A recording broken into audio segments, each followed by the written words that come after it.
Hello, I'm Sebastian. Welcome to Nine Nar Trees podcast. Today, I will summarize and review the book.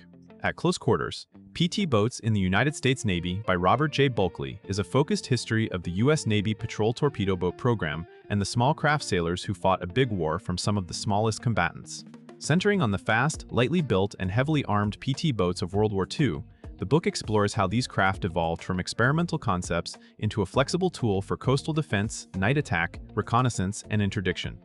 Bulkley situates PT operations within the larger naval campaign, showing why small boats mattered in island chains, narrow seas, and contested littorals where destroyers and cruisers were not always the best fit. The narrative highlights the realities of close-range combat, the improvisation required to keep fragile hulls operating under harsh conditions, and the tactical ingenuity that developed around speed, surprise, and darkness. It also introduces the organizational and logistical backbone behind PT squadrons, offering readers a grounded view of how a specialized capability was built and employed. I will give you key takeaways from this book. Firstly, origins, design, and the promise of speed. A central topic is how the U.S. Navy arrived at the PT boat as a serious combat system. The book traces the early appeal of small, fast craft that could deliver torpedo attacks against larger ships, then disappear before heavier guns could respond. It explains the design compromises inherent in building for speed: lightweight wooden construction, powerful engines, limited armor, and a constant tension between adding weapons and preserving performance. Readers gain perspective on why PT boats were never simply miniature destroyers, but purpose-built platforms optimized for night operations and short, violent engagements. The discussion emphasizes how evolving threats and operational lessons reshaped the boats over time, including changes in armament as commanders realized that machine guns and small-caliber cannon were often as important as torpedoes. The development story also illuminates procurement realities, the role of competing builders, and the Navy's learning curve in turning prototypes and early batches into standardized squadrons. By placing technology alongside doctrine, the book shows that speed alone was not a strategy, and that success depended on matching the boat's strengths to the right missions and environments. Secondly, training, squadron culture, and life afloat. Bulkley treats PT effectiveness as the product of people and preparation, not just hardware. This topic looks at how crews were selected and trained for demanding work that combined seamanship, gunnery, navigation, engineering, and improvisation under pressure.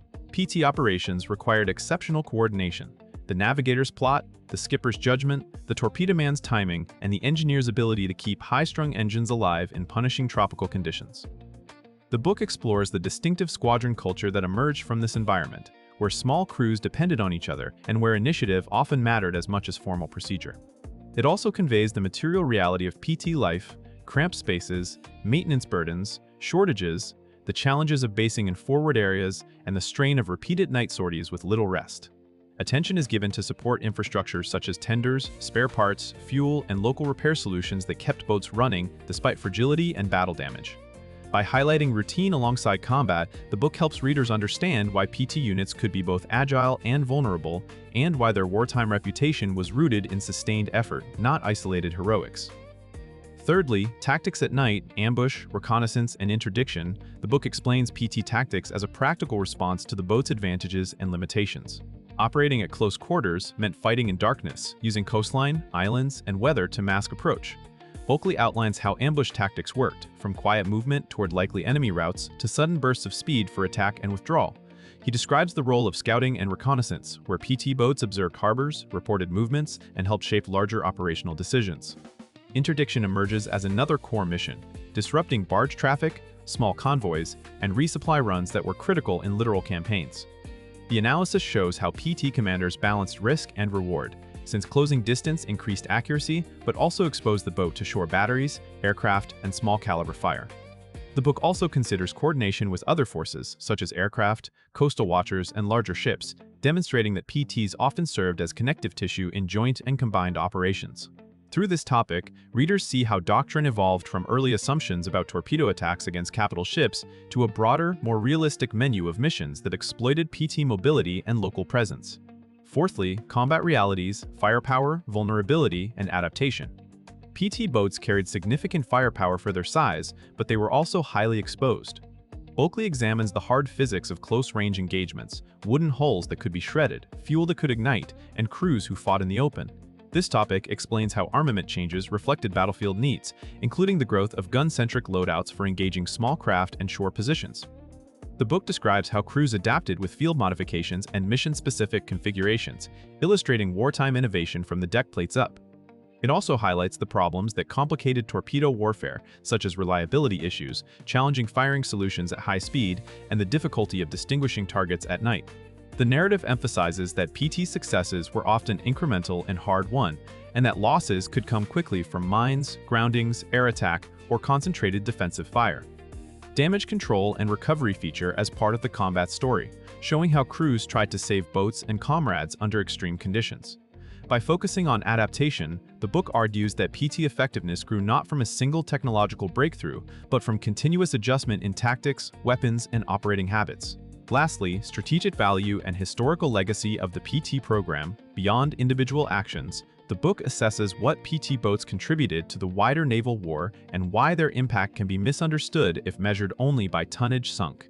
Bulkley explains how PT forces influenced local sea control, denied enemy freedom of movement in restricted waters, and provided persistent pressure in areas where larger ships were scarce or poorly suited. The discussion places PT operations within the broader logistics struggle of the Pacific and other theaters, where small-scale transport and coastal traffic often mattered as much as fleet engagements. The book also considers command decisions and institutional lessons, including how the Navy evaluated PT performance, allocated resources, and integrated small craft into campaign planning. The legacy topic addresses why PT boats became culturally prominent, yet operationally complex. They were glamorous symbols of daring, but also tools with specific constraints. By weighing achievements against limitations, Bulkley offers a more mature understanding of the program's wartime role and post-war memory. Readers come away with a sense of how small combatants can shape outcomes indirectly by multiplying options, collecting information, and creating continuous friction for an adversary operating near shore. In conclusion, this book is best suited for readers who want more than a highlight reel of famous PT encounters, naval history enthusiasts, World War II researchers, modelers and maritime museum visitors, and anyone curious about how small units function inside large campaigns. It also works well for military professionals and students interested in littoral warfare, because PT boats present an early case study in speed, stealth, and distributed capability operating close to an enemy coastline. The main benefit is the book's ability to connect technical design, training, basing, and tactics into a coherent picture of why PT squadrons succeeded when they did and why they sometimes struggled. That integrated perspective helps readers think critically about how equipment and doctrine co-evolve under combat pressure, a lesson that remains relevant in modern coastal operations. Compared with many similar books that lean heavily on legend, celebrity, or isolated anecdotes, Bulkley's approach is valued for its analytical framing and attention to the organizational realities behind missions.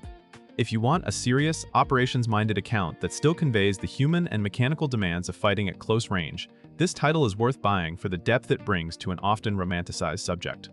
If you would like to support Robert J. Bulkley, you can buy the book through the Amazon link I've provided in the podcast description.